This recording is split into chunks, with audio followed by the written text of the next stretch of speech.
On the line by Thandekile Munemo. Thandekile, how are you? Hi, how are you? Great. Thanks. So good to have you on the program. Now I'll jump straight into it. We had a bit of trouble connecting to you, so I want to make the most of the time that we do have. Tell us a little bit about the current STI prevalence rates in Zimbabwe and how they compare with previous years. Okay, so with the prevalence rate, I can't comment much on that because it's at a national level. We submit our statistics at national level together with the private sectors, other public sectors. So we wouldn't want to discuss that because I'm not so sure about the figures because this is at national level with the directors and stuff. So maybe next time when you invite us, we can just talk to them so that they can also explain what they've been seeing, what we've been reporting to them from different parts of the country. Understood, Thandekile, but maybe you can just give us, an idea of, what sort of rates are we looking at? What is, where does the needle fall on the page in terms of this issue? Okay, so maybe, what I'm certain is with HIV, we're at 11% according to UN AIDS, according to estimates with HIV, but with other STIs now, I am more so sure. But with HIV, we're at 11%, and comparing with other years, we've dropped drastically, which is good that we're dropping because we want to end AIDS by year 2030. So it means that our numbers are dropping, which is quite a good thing. What do you attribute this decrease in that HIV rate to?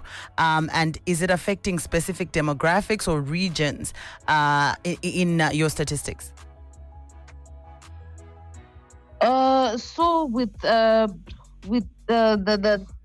attributes, what we try to do is, like the factors which contribute. Sorry, can you please come again? Maybe I think I've mixed up my presentation here. You were noting a decrease in the numbers, and I was saying, what do you attribute that to?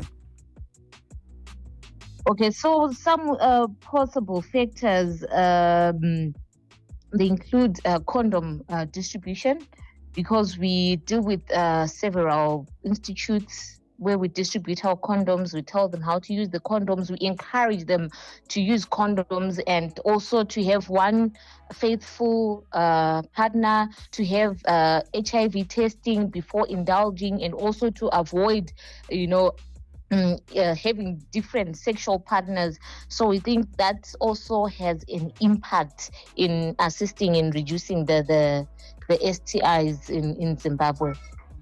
And in terms of what individuals, communities and organizations can do, what can they do to support your efforts as the ZNFPC to reduce STI cases and to promote responsible sexual and reproductive health in Zimbabwe? Okay, so especially in the hard to reach areas, that's where it's a bit challenging because we might not have centers there in like hard to reach areas. So with other stakeholders, we usually have our meetings. We talk to them that if they can go to those hard to reach areas, they provide the condoms, they provide the adolescent sexual reproductive health. And they do topics there. They talk to the young people, they talk to people there and explain to them how they should use condoms, the importance of the condoms, and, to get tested regularly. And for those who are at high risk, to probably go on PrEP, or which is the pre-exposure prophylaxis in preventing HIV, and also be on maybe post-exposure prophylaxis after being exposed to HIV.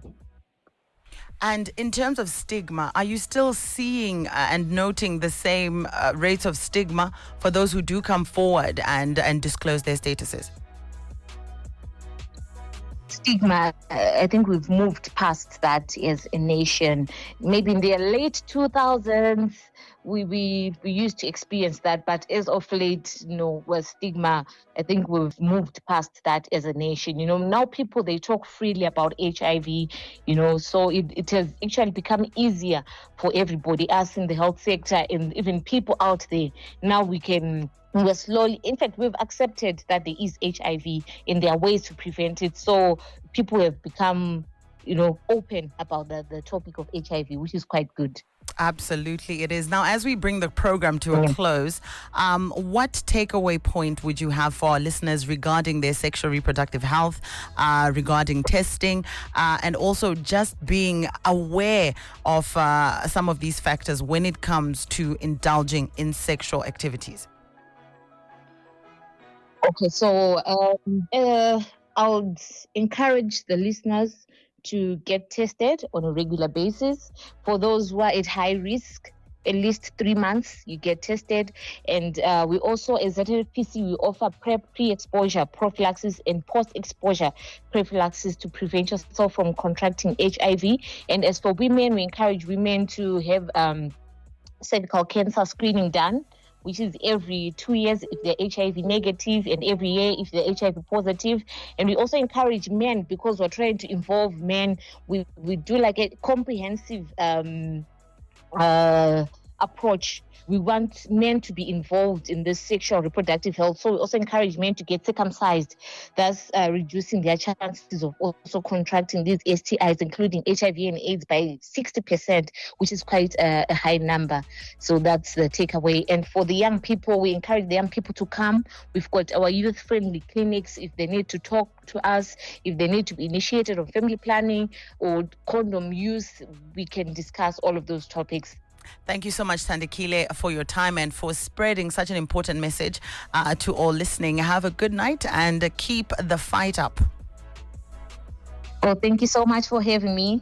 Good night. That's Thandekile Munemo, our guest, just encouraging us to be more careful, as well as just noting some of those statistics when it comes to STI cases in Zimbabwe.